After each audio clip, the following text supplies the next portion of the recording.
வணக்கம் friends, welcome to modern mantras YouTube channel. UPSC prelims 2025 கான marathon revision கிளாஸஸ்ல Indian பாலிட்டில மேக்கிங் ஆஃப் கான்ஸ்டிடியூஷன் அப்படிங்கிற டாபிக்கை பார்க்க போறோம். நான் உங்க PBK. Demand for a constituent assembly. So இங்க நம்ம என்னென்ன பாயிண்ட்ஸ் எல்லாம் பார்த்துக்கணும் அப்படின்னா, ஃபர்ஸ்ட் இந்தியன் சைடு என்ன டிமாண்ட், நெக்ஸ்ட் பிரிட்டிஷோட ரெஸ்பான்ஸ் எப்படி இருந்தது. ஸோ இந்தியன் சைடு இந்த டிமாண்ட் வந்து ஃபர்ஸ்ட் இந்த ஐடியா ஆஃப் கான்ஸ்டிடியூவன்ட் அசம்பிளி அப்படிங்கிறது கொடுத்தது வந்து பாத்தீங்க அப்படின்னா M N. Roy. He is a Pioneer communist leader in India. இவர் 1934ல கொடுத்திருப்பாரு. ஸோ ஃபேக்சுவலா சில டைம் கொஸ்டின்ஸ் கேட்கறாங்க. ஸோ அதனால இந்த ஃபேக்ட்ஸ் எல்லாம் நீங்க ஞாபகம் வச்சுக்கோங்க. நெக்ஸ்ட் இந்த கான்ஸ்டிடியூவன்ட் அசம்பிளியை 1935ல இந்தியன் நேஷனல் காங்கிரஸ் அவங்களும் அக்செப்ட் பண்ணிக்கிறாங்க. Again in 1938 Jawaharlal Nehru so அவர் என்ன பண்றாரு அப்படின்னா, constituent assembly must frame the constitution for free India without any outside interference அப்படின்னு சொல்லி ஒரு ஸ்டேட்மெண்ட் கொடுத்திருப்பாரு. இத 1939 இந்தியன் நேஷனல் காங்கிரஸ் அவங்க என்ன பண்ணிருப்பாங்க, என்டோர்ஸ்மென்ட் பண்ணிருப்பாங்க. என்டோர்ஸ்மென்ட்னா ஒப்புதல் கொடுத்திருப்பாங்க. சோ இதெல்லாம் இந்தியன் சைடுல நம்ம டிமாண்ட்ல பாத்துக்க வேண்டிய விஷயங்கள். நெக்ஸ்ட் பிரிட்டிஷோட ரெஸ்பான்ஸ் எப்படி இருந்தது அப்படின்னா, first they accepted the idea of constituent assembly under August offer 1940.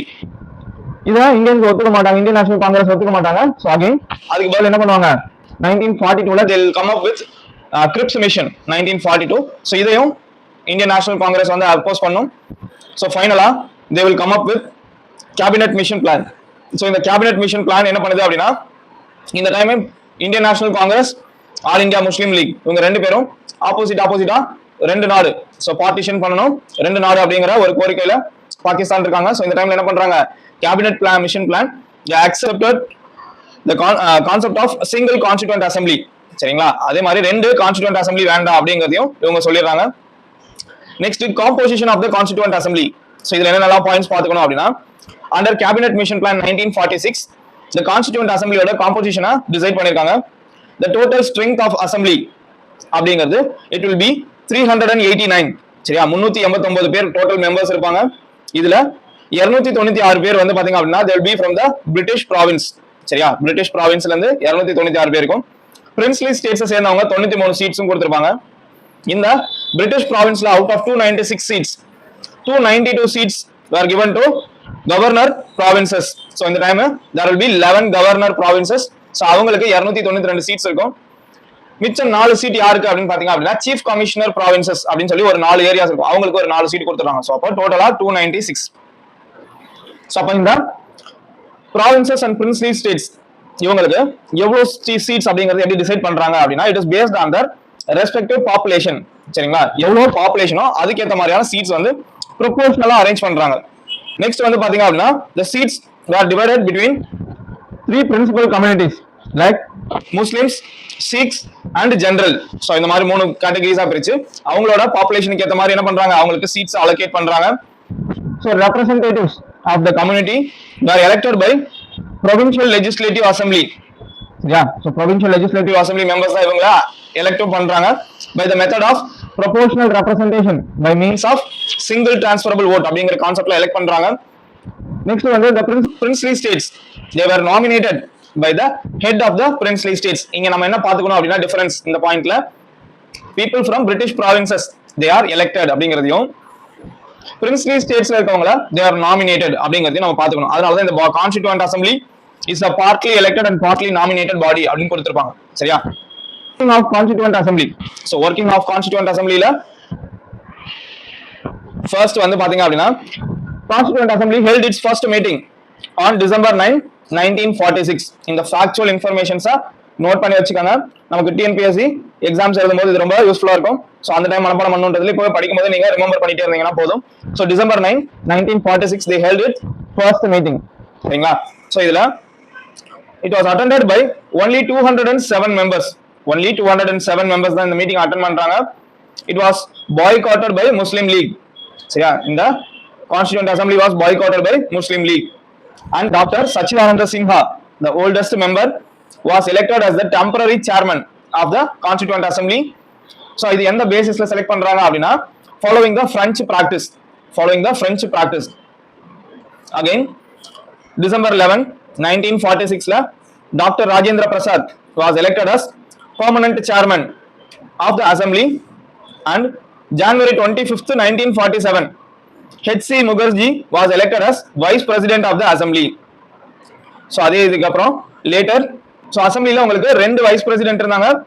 ஒருத்தர் வந்து H.C. Mukherjee, இவரை வந்து January 25, 1947 எலெக்ட் பண்ணியிருப்பாங்க.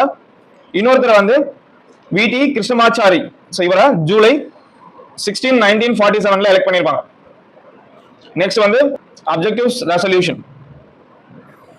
ஸோ December 13, 1946 ஜவஹர்லால் நேரு என்ன பண்ணுவாரு? He will introduce the objectives resolution in Constituent Assembly. So அதோட இம்பார்ட்டன்ஸ் என்ன அப்படின்னா, it laid the fundamentals and philosophy of constitutional structure. So இதை மட்டும் நீங்க நோட் பண்ணி வச்சுக்கோங்க, இது கேட்பாங்க. So it laid down the fundamental and philosophy of constitutional structure. நம்மளோட கான்ஸ்டிடியூஷன் என்ன பேசிஸ்ல இருக்கணும் அப்படிங்கிறதுக்கான ஒரு முழு இதையும் விவரங்களையும் அது தெரிவிச்சிருக்கும். ஸோ அதான் அப்ஜெக்டிவ்ஸ் ரெசல்யூஷன் சொல்றது. So this resolution was adopted by assembly on January 22, 1947. எல்லா டேட்ஸையுமே கொஞ்சம் ஞாபகம் வச்சுக்கோங்க. வர எக்ஸாம் வந்து ஃபேக்சுவலா UPSC யோட எக்ஸாம்ஸே சம்டைம்ஸ் ஃபேக்சுவலா இருக்கு. ஸோ அதனால இந்த டேட்ஸ் எல்லாம் கொஞ்சம் படிச்சுக்கோங்க. It eventually shaped the constitution through all its subsequent stages. It modified version forms the preamble of the present constitution. இன்னைக்கு preamble அப்படிங்கறதோட முன்னாடி உங்களுக்கு இருந்ததா வந்து பாத்தீங்க அப்படின்னா அப்ஜெக்டிவ்ஸ் ரெசல்யூஷன் இன்னைக்கு மாடிஃபை பண்ணி preamble இருக்கு அப்படிங்கறத சொல்றாங்க. Next changes by Independence Act. So April 28, 1947, representatives of 6 states were part of assembly.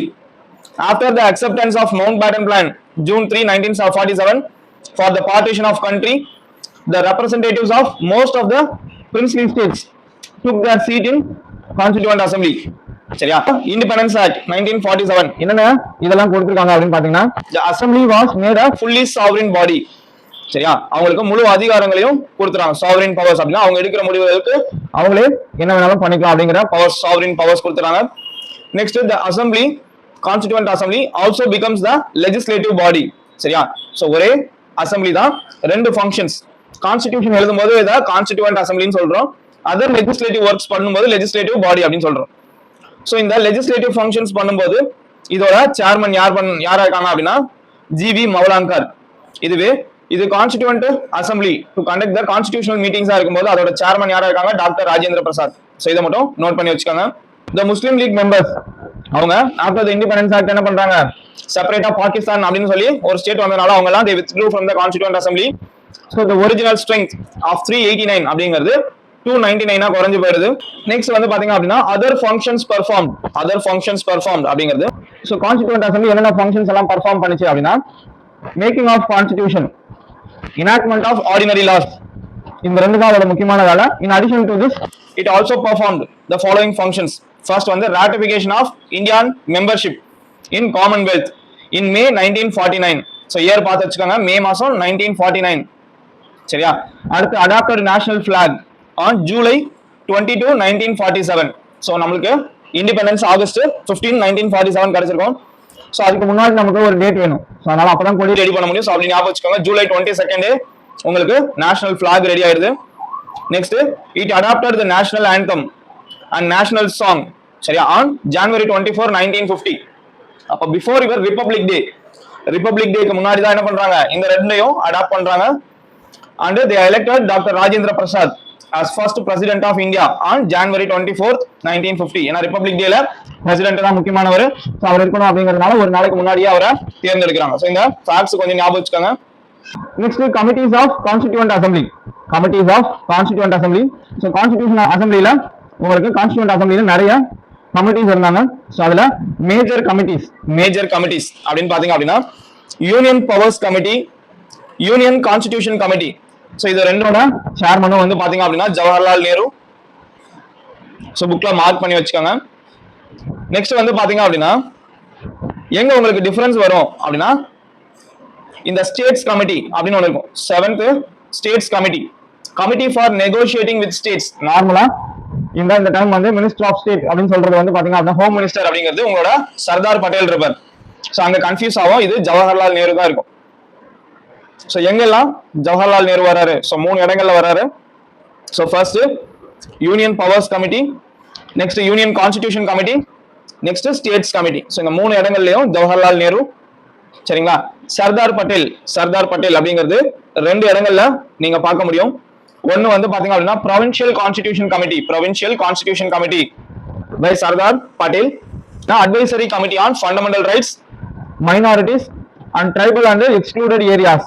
So இந்த இதுலயும் சர்தார் பட்டேல் இருப்பார். ஸோ இந்த ரெண்டு கமிட்டியில சர்தார் பட்டேல் இருக்காங்க. நெக்ஸ்ட் வந்து பாத்தீங்க அப்படின்னா டாக்டர் ராஜேந்திர பிரசாத், இவர் ரெண்டு இடங்கள்ல இருப்பார். ரூல்ஸ் ஆஃப் ப்ரொசீஜர் கமிட்டியும் ஸ்டியரிங் கமிட்டி. ஸோ அப்போ ஒவ்வொருத்தவங்களுக்கும் என்னென்ன கமிட்டிஸ் அப்படிங்கறத நீங்க நோட் பண்ணி வச்சுக்கோங்க. ஃபைனலா drafting committee by doctor B.R. Ambedkar. சரிங்களா? இதை நம்ம டீடைலாவும் பார்ப்போம் யார் யார் மெம்பர்ஸ் அப்படிங்கறத. Drafting committee. ஸோ டோட்டலா 8 மேஜர் கமிட்டிஸ் இருக்காங்க. Next minor committees. Finance and staff committee by doctor Rajendra Prasad. Next credentials committee இதுக்கு ஆல்ரெடி கிருஷ்ணசுவாமி ஐயர். ஹவுஸ் கமிட்டில you have Pattabhi Sitaramayya. Next order of business கமிட்டில doctor K. Munshi. Next ad hoc committee on national flag doctor Rajendra Prasad. on functions of constituent assembly G.V. Mavlankar. Next ad hoc committee on Supreme Court S. Baradachari. Next committee on Chief Commissioner Province Pattabi Sitharamaiah. Next expert committee on financial provisions of Union Constitution Nalini Rajan Sarkar. Next linguistic province commission S.K. Dar. Next special committee to examine the draft constitution Jawaharlal Nehru. Press gallery commission Ushanath Sen. Ad hoc committee on citizenship Varadachari. So minor கமிட்டிஸ்லாம் அவ்வளோ ஞாபகம் வச்சுக்க தேவையில்ல, but இருந்தாலும் அங்கங்க ஃபேக்சுவலாக கேட்கறதுனால TNPSC exams இந்த மாதிரி இருக்கலாம் நமக்கு யூஸ்ஃபுல்லாக இருக்கும். ஸோ ரீட் பண்ணி வச்சுக்கோங்க. Next drafting committee.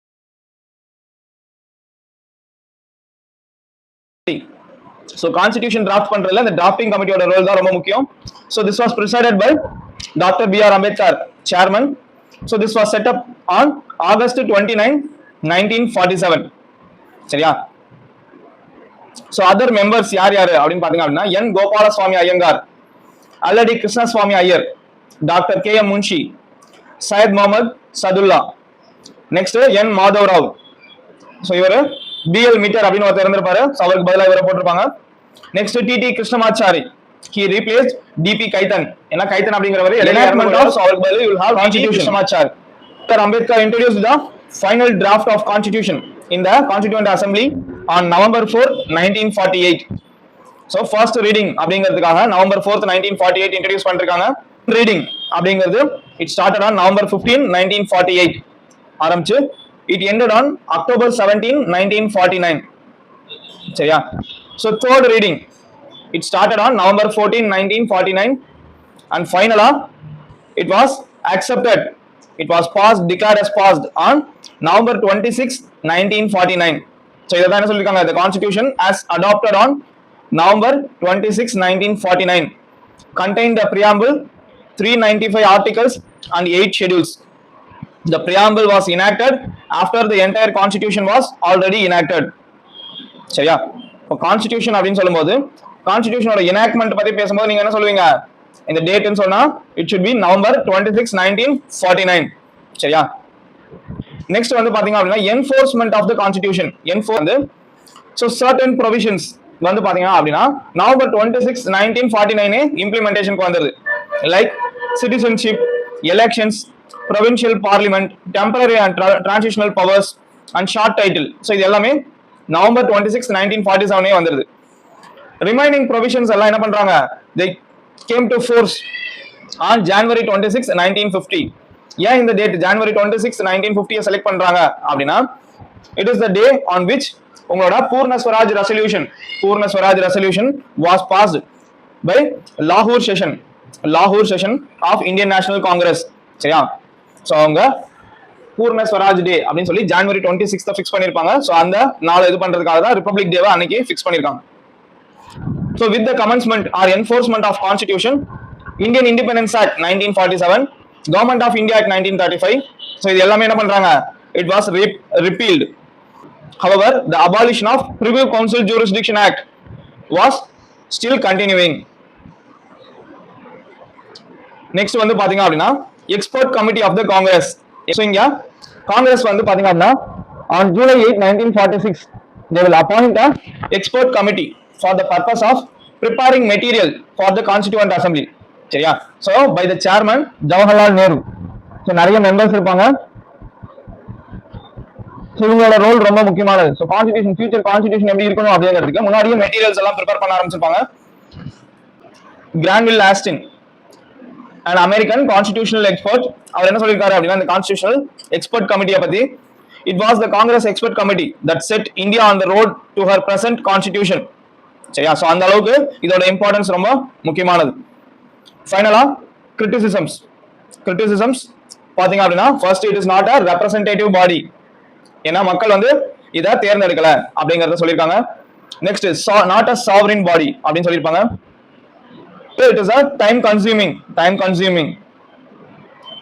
Next, dominated by Congress. ஏன்னா major members எல்லாருமே they were from Indian National Congress.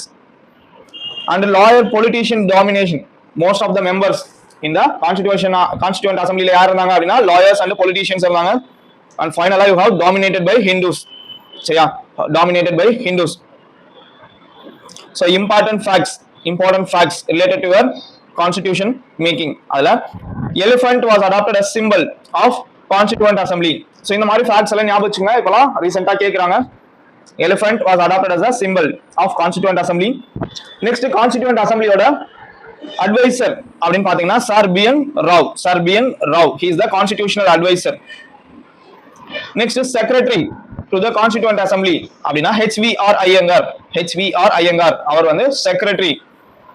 Next S.N. Mukherjee. He is the chief draftsman of constitution in the constituent assembly. S.N. Mukherjee அவர் தான் draftsman அப்படினா எழுதுறவர், கான்ஸ்டிடியூஷனை எழுதுறவர்.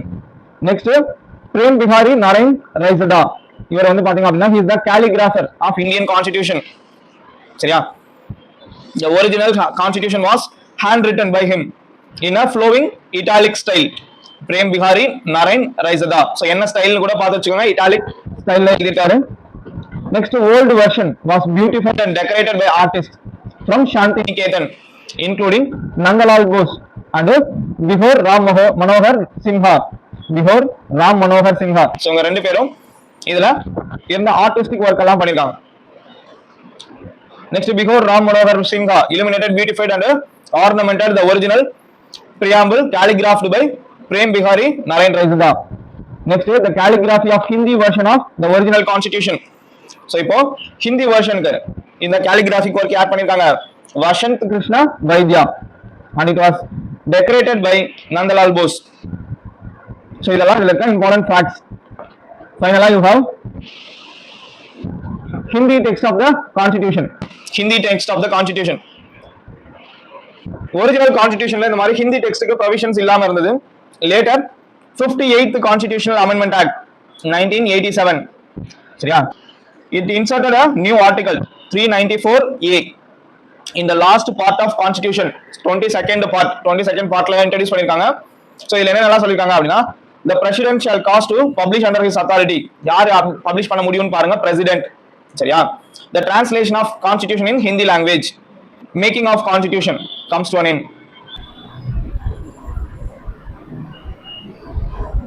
சரியா? Thank you for watching.